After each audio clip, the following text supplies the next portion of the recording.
Welcome to Sink or Swim, presented by Squid Group, your digital marketing partner. In this podcast, we talk to Naomi Reynolds from One New Zealand about the challenges of balancing being a Great Britain triathlon representative through to the process of rebranding one of New Zealand's most recognised brands, Vodafone. We also discuss a range of event partnerships, including McDonald's partnership with Emirates Team New Zealand and some of the non-negotiables they had. Hope you enjoy it. Well, welcome to Sink or Swim podcast. Great to have you on. And for those of you who don't know, Naomi is a superstar British rider for triathlons, maybe. And she also is the events and partnerships manager at One NZ. Yep, pretty much. Look after all of sponsorships and partnerships here at One New Zealand. And compete for the British age group team for triathlon. Was keen just to know a little bit about your background, because obviously when I did a little bit of research into Naomi Reynolds, I realised that you went from being a lifeguard and math tutor to suddenly working at Vodafone in the UK. Yeah. And then were you doing triathlons throughout that whole process, or? Yeah, so I guess if we go right back, I left the UK 6 years ago now, September 2018. And then I lived in Australia for 1.5 years, and then I've been in New Zealand for just over 4 years now.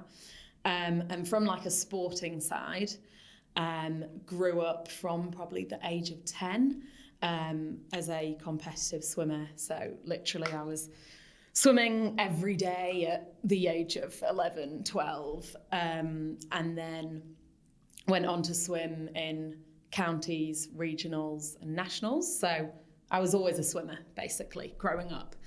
And then started on a graduate scheme at Vodafone UK in the UK, obviously. And at Vodafone UK, they had a cycle to work scheme, which was you can get a bike tax-free, essentially, for cycling to work.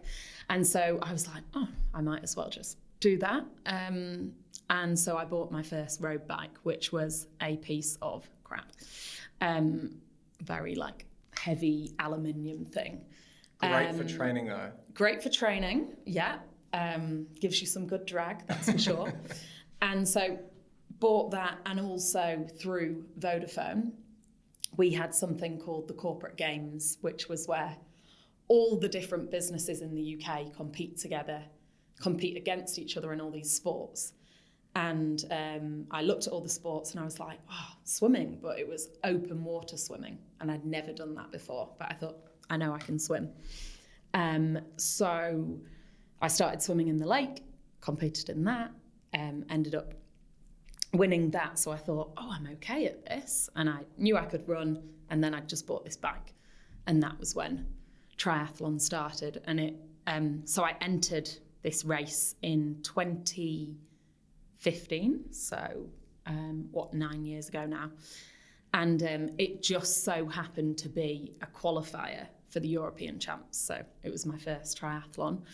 And I just went from the gun as fast as I could. I'd never done one before, didn't know what the hell I was doing. So ended up coming out of the water first before all the men. And I was like, oh my God, I might be quite good at this. Got onto the bike and ended up getting overtaken by a lot of men. But then got onto the run, and one of the referees on the bike said, you're coming, I think it was second woman or something. And I was like, oh my God. So I just started sprinting, knowing nothing else. And then I think came second in that race, which qualified me for the European Championships. And then that's how I literally ended up doing triathlon for the British age group team, and have competed every year since. So I kind of fell into it, I would say.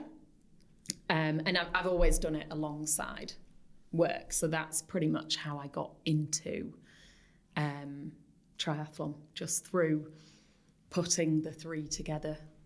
And I guess for those that don't know, how much training is actually required to be at a competitive level like that? Because obviously you work relatively 9 to 5. But like outside of that, like how do you fit in your schedule? Because I know how much time it takes to get on the bike and swimming. Yeah, I mean, fitting in 3 sports along with gym work so you don't get injured, flexibility, and just having downtime does take quite a bit. I would say it's pretty much weekdays training twice a day, before work, after work, going along to swim squads, track training. I tend to just cycle on my own or on the indoor trainer, and then at the weekends it's usually like a long ride or a long run. So yeah, it's quite a lot. I'd say the actual duration of the training depends on where I am in the season or what races I've got coming up. So it can kind of get up to like maybe 15 hours a week. And then it can, like at the moment, because I literally just did a race on Saturday, I'm having a bit of an easier week. So not much this week, but it can be quite consistent. So it does take a fair bit of time, yeah. And so just jumping on that from last week, was that you did a half Ironman? Yeah, the Ironman 70.3 in Taupo. Cool. Yeah. And how did that go? Was that your first one? That was my third. It was a bit of a difficult one for me because so I was supposed to do the race in December. So they have 2 a year, one in December, one in March. And I was all ready to do it in December. And 1 week before, I was playing in a tennis match. So I play for Mission Bay Tennis Club. And I went over on my ankle and just heard this almighty crunch, crunch, crunch. Thought it will be absolutely fine. Did the classic rest, ice compression, elevation. Anyway, it was not fine. And I tore 2 ligaments in my ankle. My whole ankle swelled up like a big balloon. So I actually had to take quite a bit of time off, and I only started running again 3 weeks ago. So I massively had to change my expectations for Saturday. And it became a bit more about just get round, enjoy it, finish it, rather than this is going to be about time. So that's exactly what I did. I did get round. Now, did I enjoy it? Bits of it. I ended up getting quite a few stomach issues. So the run was a stitch, trying to make myself sick. Not very pleasant anyway. So got round it. Definitely not my finest hour. But that race is amazing, like for anyone that can do it. And they're hosting the World Championships there, the Ironman 70.3 World Championships there in Taupo in December. So all the best like professional triathletes from all over the world will be descending on New Zealand, which is epic for New Zealand triathlon. Because I was lucky enough to go to the Cairns Ironman. Oh yeah. 6 months, a year ago, about 6 months ago, and I've never been. So as we've talked about, I've started cycling. Again, and going along to that event was just insane. Like, it was such a cool atmosphere. It really gives you like this cultural connection kind of to the whole thing. Yeah, definitely. You don't realise, well, people who have family and friends that do an Ironman realise how much it takes. But like everyone that was there competing had a team supporting them basically. Oh, like totally. They had banners and it was just this really cool atmosphere. Yeah. And I personally, after that, was like, I've got a couple of friends who now do Ironman and stuff. And I was like, when you guys next do it, I'm definitely going to come. Because like, it was just like, it was so much fun.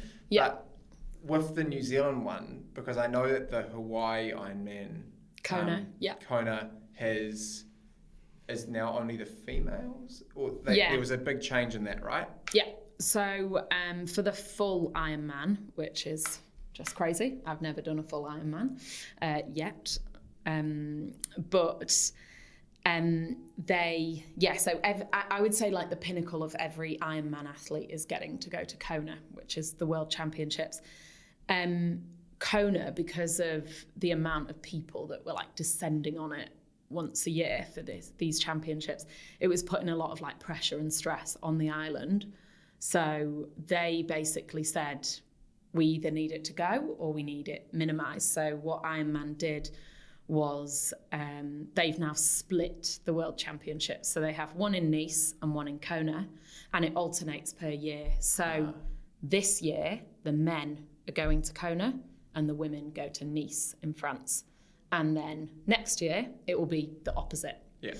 But I guess the issue is that the uptake for Nice is not as high because everyone wants to go to Kona because it's this heritage event. They've been running it for, I don't know, I think it's like 40 years or something.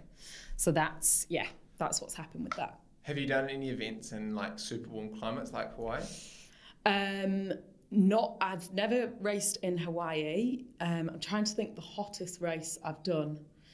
I've raced in all sorts of places in Europe. To be honest with you, the hottest I've probably raced was in the Gold Coast. I did the World Championships in the Gold Coast in 2018, which was when I booked a one-way flight with my bike and didn't return back to the UK. But that was really hot. But then also being from the UK, I've done some really quite cold races. Yeah. So with that, like all of your sports stuff, how do you reckon that has changed the way that you kind of also look at like even like business, for example, or like how do you fit it all in? I think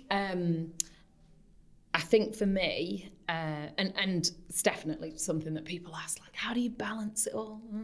But I think actually from doing it from such a young age, at age 10, 11, doing competitive swimming, I almost like had to think, right, when I get home from school, I need to do homework straight away because then I've got swimming training. And then I also, like to have an active social life. So I want to see friends. So it was like constantly like thinking about like time increments, I think. And I think in everyday life with work as well, I feel like I'm quite efficient. Like I will try and maximize every kind of time slot, right? To-do lists, just things like that, to make sure my time is always being used well, I guess, is the best way to put it.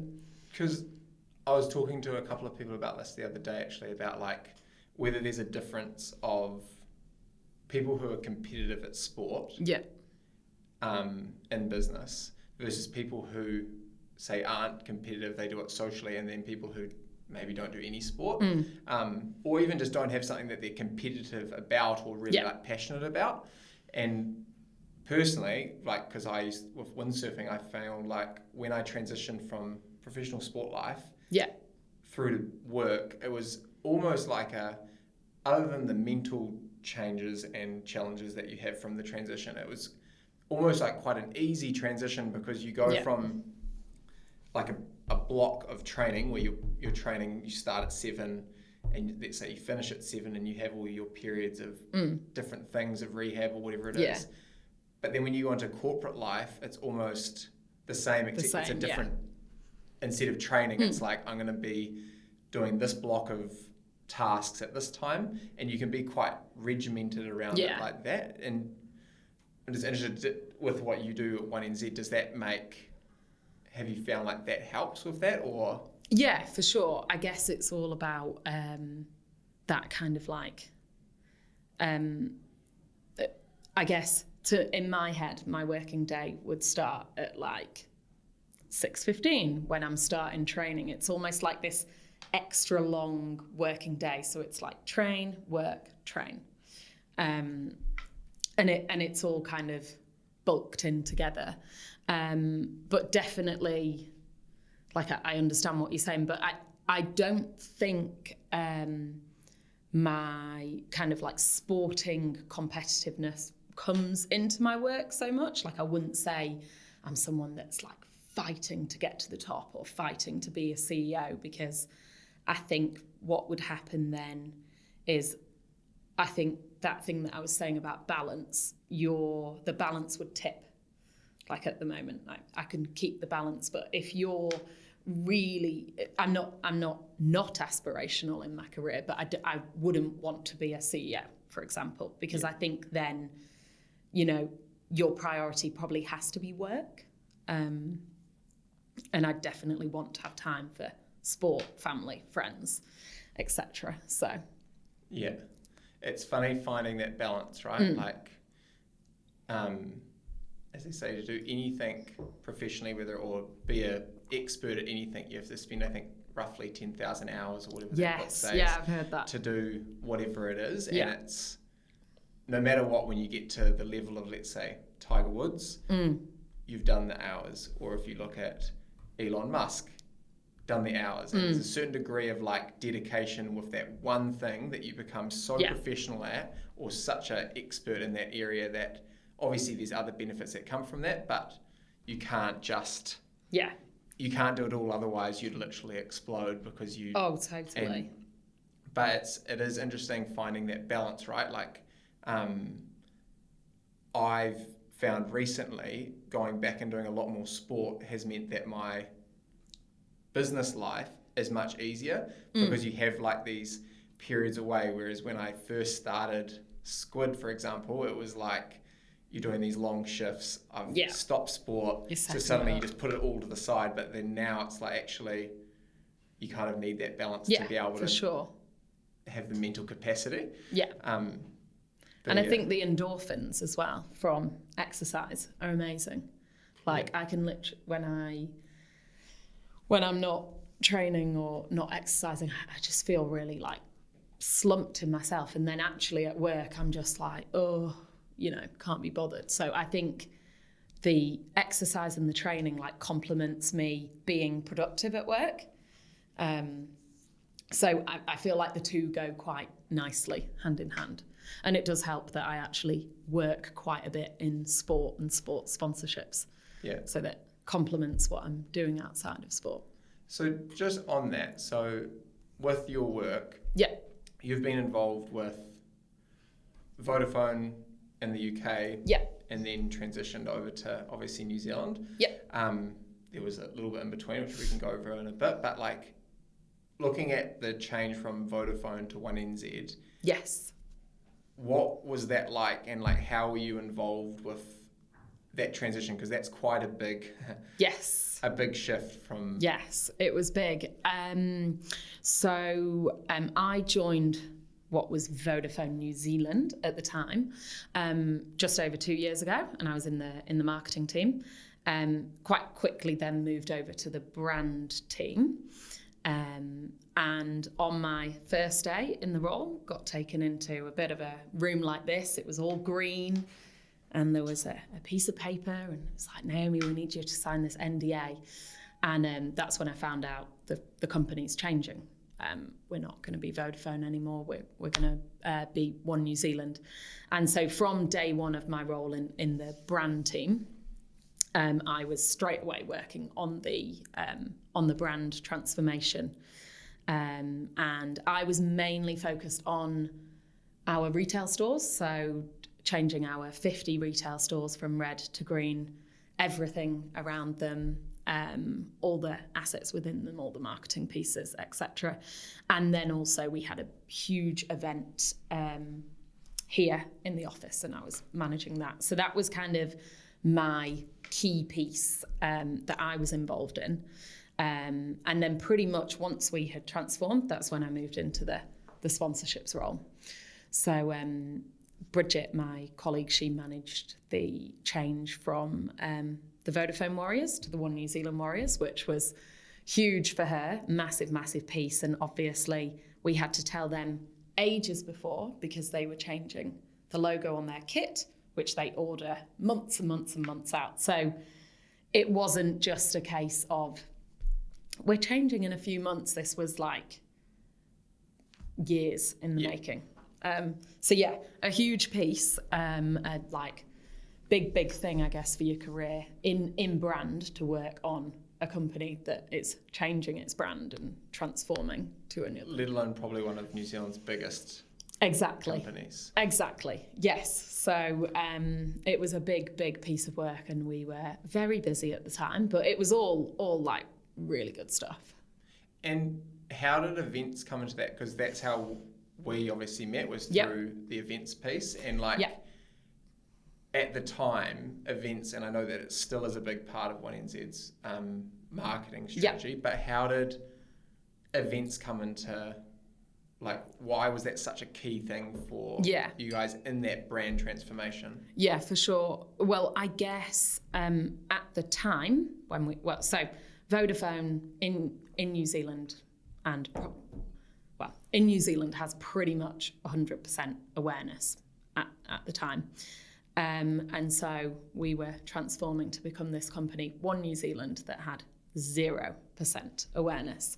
And how do we get that message across? So that first year of the brand transformation, and I would say the 4 months leading up to it, was all about a big driver of reach at events to actually just get our brand out.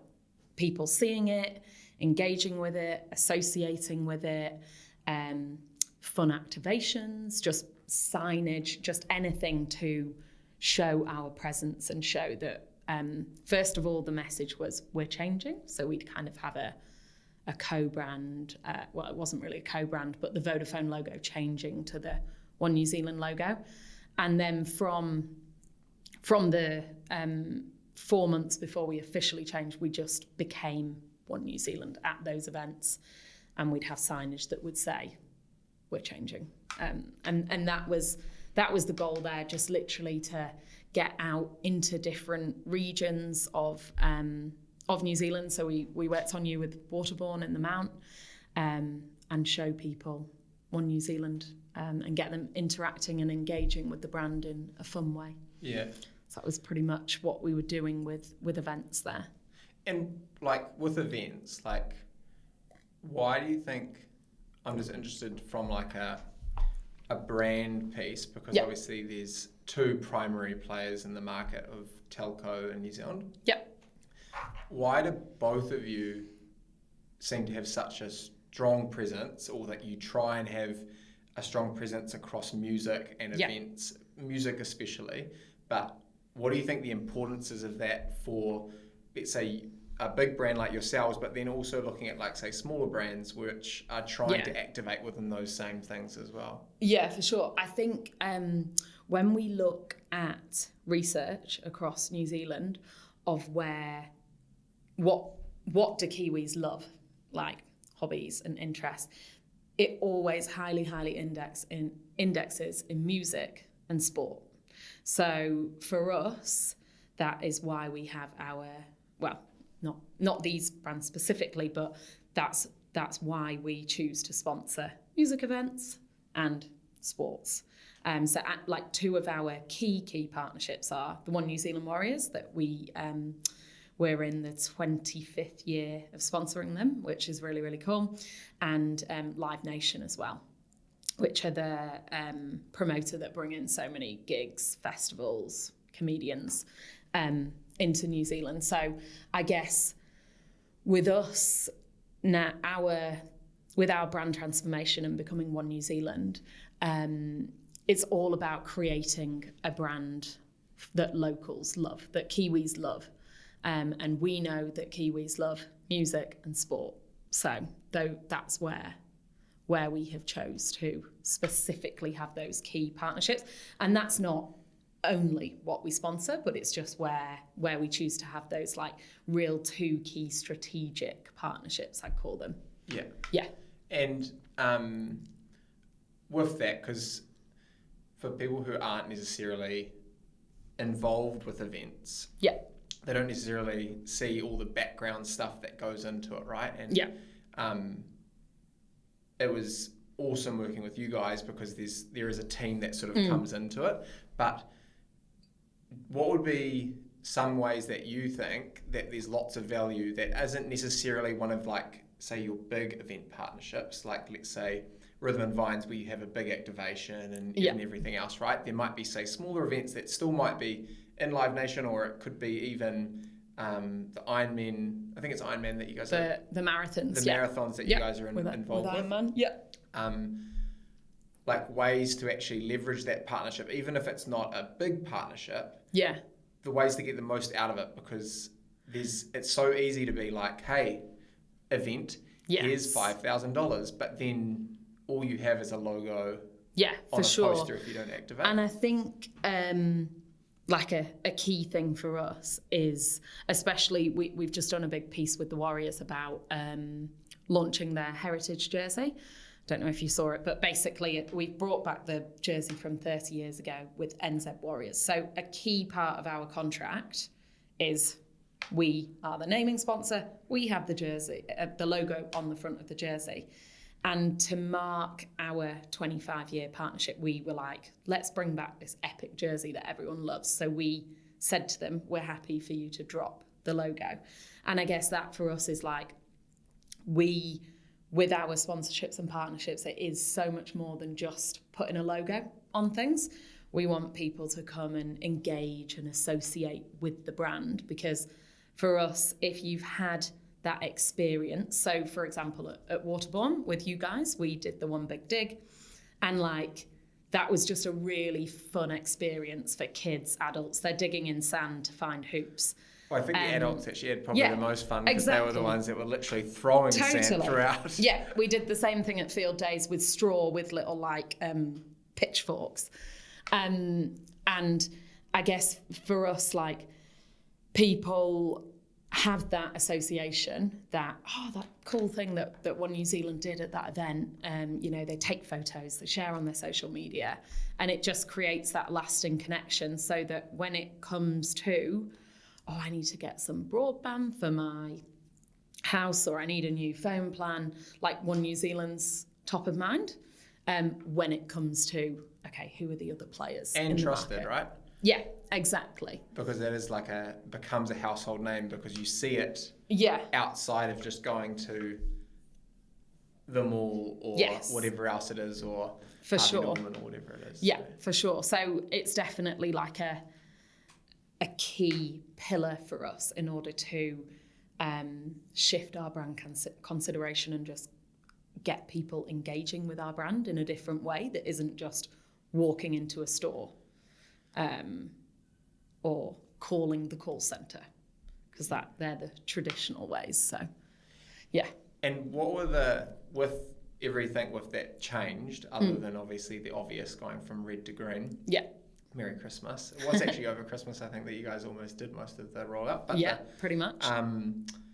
What was some of like the biggest challenges or things that happened throughout that process that you potentially would have changed, or even maybe not necessarily changed, but like things that you were like, it was a challenge that came up throughout that process?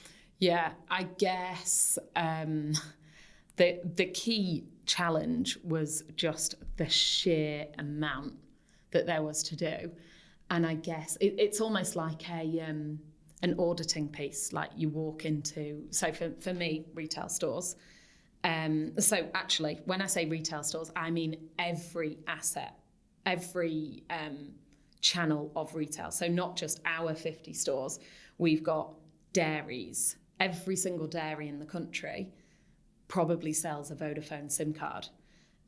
You've then got petrol stations, service stations, so just warehouse group, like all these places that we were selling Vodafone SIM cards. We had to go out and audit them and check, right, have they got, what do we need to give them, what packs, and this goes as far to like Great Barrier Island. They're selling Vodafone SIM cards in their 3 shops that they have there. So it was just like a huge piece of work about collecting in what everyone has, and like making sure that in this lead up that they were all switching out. And still now, what are we, we're 10 months on from the rebrand, and we still get people emailing us like, oh, by the way, I was in Mobile and blah blah, and I saw this Vodafone logo, and so still like, so it's still going on. But I think that was the biggest challenge, was actually just this sheer volume of getting this like massive brand out of a country. And it was also like almost overnight, right? Because like, I think I was talking to Bridget when it was about to happen. Yeah. And it was like, hey, something which you might find interesting is the fact that even like the signage out the front of your headquarters was like, that all has to be Vodafone today.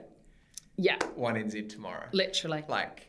Yeah. So, I mean, with retail and that whole distribution channel that I was managing, I mean, that is just impossible to do overnight. You can't have people on 50 retail stores changing signs. So we actually did like a 6-week transformation period. But because we'd already told the country that we were changing months and months earlier, we were like comfortable with that. But we did have One New Zealand stores before that. And there were at some points where it was a little bit of a mishmash. But yeah, the goal was always April 1st, 2023. Everything needs to be like green world. So yeah, it was a beast. Yeah. Yeah. And I have to bring it up because it was great content, I have to say, that you guys did with the I guess let's call it hate on mean the tweets. new name. Yes. Yeah. Yeah. Because like, how did you get that over the line? Because that's also not very, let's call it mainstream. A lot of brands would be like, of your size, be like, no, we're not doing that. Well, I guess Vodafone was deemed quite corporate to a lot of people in New Zealand, and then transforming to One New Zealand, it's like, right, we can create a whole new persona and identity for this brand, and where do we want social to go? So Kimberly, who is our head of social, who is just genius in social, she brought on a new social agency who are like really clever, do really good content, and also do this kind of quite tongue-in-cheek stuff, and they keep really up to date and really relevant with the trends going on in social. And so at the time, a lot of celebrities were reading out the comments that were said about them that were actually quite horrible or just quite funny, and filming content. And so Kimberly and the agency had this great idea. We've got loads of ridiculous comments like, the logo looks like a bumhole. Oh my God, did school children come up with that name? 3 letters. And so they, with keeping up with the trends, they were like, why don't we just do the same, but get our own employees to read it out? And that's literally where that came from. So I guess just keeping on trend and coming up with this like new identity for our social, which has definitely kept true. We do a lot with our employees in social. I get quite a lot of people being like, oh my God, I saw you on the Instagram channel again, jumping off that Red Bull platform or whatever it was. So we do a lot with that, keeping up with trends, and just like copying things that work well on social. And so that's very much where that evolved from. Yeah. And so with like your role now, how has that changed since you first, so before you even came to Vodafone here in NZ, you were at McDonald's. Yeah, New Zealand. Yeah. Yep. So at McDonald's, I was in their brand team, so same team, working on campaigns end to end, but also on sponsorships. So I was looking after the Emirates Team New Zealand sponsorship in the America's Cup. Yeah. How was that? Must have been, because we had McDonald's actually activation at our event. Yes. At Yes, I was there. The fries. Macca's messages. Yeah. We did. Yeah. So it was messages of support for the guys, and you'd write them out in fries and take your photo. I think we had the busiest Macca's stand, I think. Yes. So tell me about that. That's actually really interesting, because I found that sponsorship quite an interesting It was angle. seems random, doesn't it? Yeah. But also like the way that was constructed, right? Because from my understanding, you weren't allowed to activate in the village itself. Yeah. So we were a sponsor of the boat, the team, not of the America's Cup, which was the village. So we could like associate with the team and like the surrounding events, which I guess is how we ended up at Waterbourne, because you had the race, right? We had the main activation on the whole of Taka Beach. That was it. Yeah. So we could activate essentially like off the team, and the whole strategy, I guess, behind us sponsoring them and then working with us was all about Emirates Team New Zealand, and sailing is just quite it's known to be quite an elitist kind of sport. But when the America's Cup comes into town, everyone gets behind it and gets behind this boat and like wants to be a sailing fan, is talking about foiling and all of this, which, you know, no one really knows what the hell they're going on about, but well, you probably do, but you know. And so Emirates Team New Zealand wanted to make sure that the regions of New Zealand were also experiencing this this amazing event that was coming, even if they weren't in Auckland.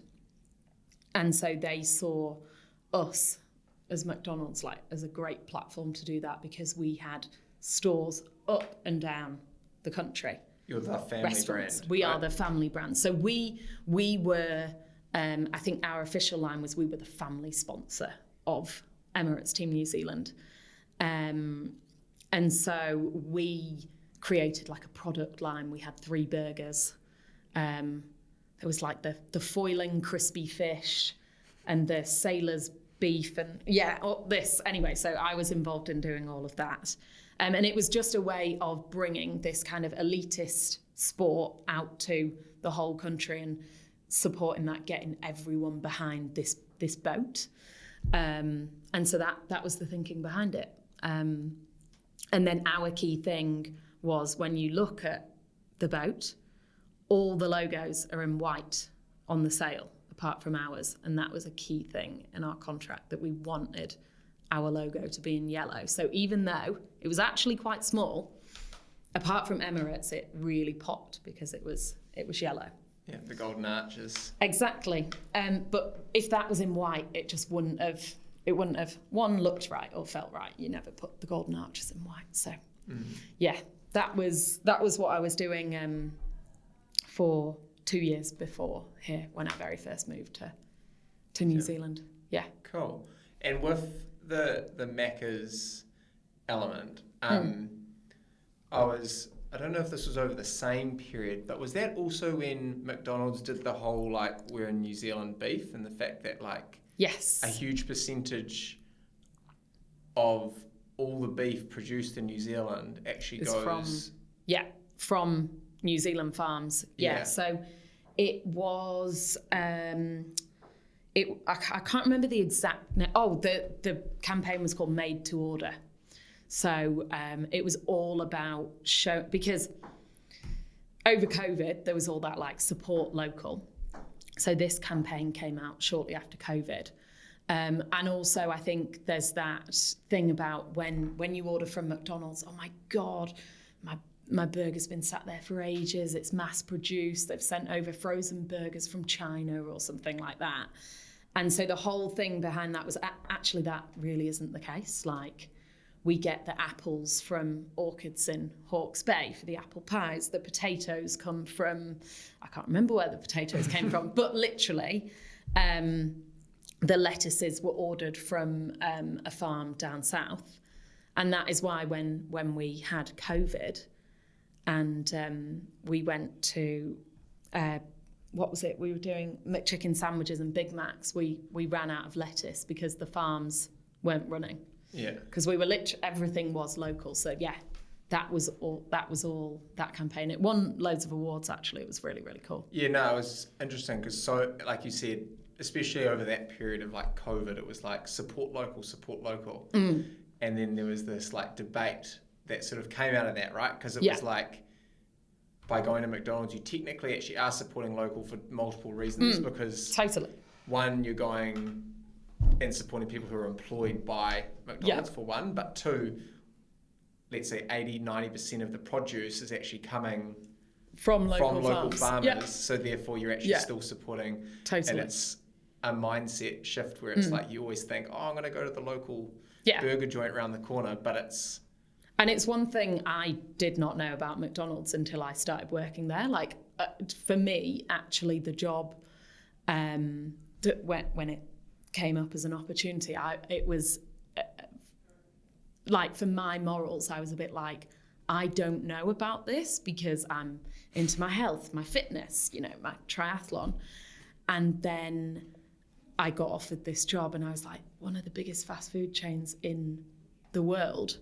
But the sponsorship element, they told me about Emirates Team New Zealand, and I was like, okay, that helped swing it over the line. But then when I actually started working there, I was like, actually, everything is made fresh to order, and they are supporting local, and they do all this good stuff, like, and the like careers for people coming out of the restaurants up into head office, like it actually was a good brand, like a really good brand to work for. Yeah, one of my business mentors was at Coca-Cola for, I think, something like 12, 15 years or something. Yeah. And he said that one of the most interesting things that Coca-Cola made him do was that he had to go and work at McDonald's, I think, for something a week. Yeah. To like... We all had to do that when we started working there. Yeah, and like just the whole process of like... It's hard. and but also the systems, right? Like you watch it and it's so efficient. Like and even like, I can't remember the name of the movie, where it like replicates like the process of McDonald's coming like where it is today, and like how everything was built around those systems, and that's why they were so good. But I feel like McDonald's is definitely a brand which it is that family brand, like you said. Yeah, for sure. It's about how to leverage that. So cool. Yeah. Cool. Thank you very much for coming on, and we'll no doubt speak again soon. Great. Hopefully I swim, not sink. Thanks for tuning in to another Squid Group podcast. If you're looking for a marketing partner to grow your brand, business, or event, contact us here at Squid Group. See you next time.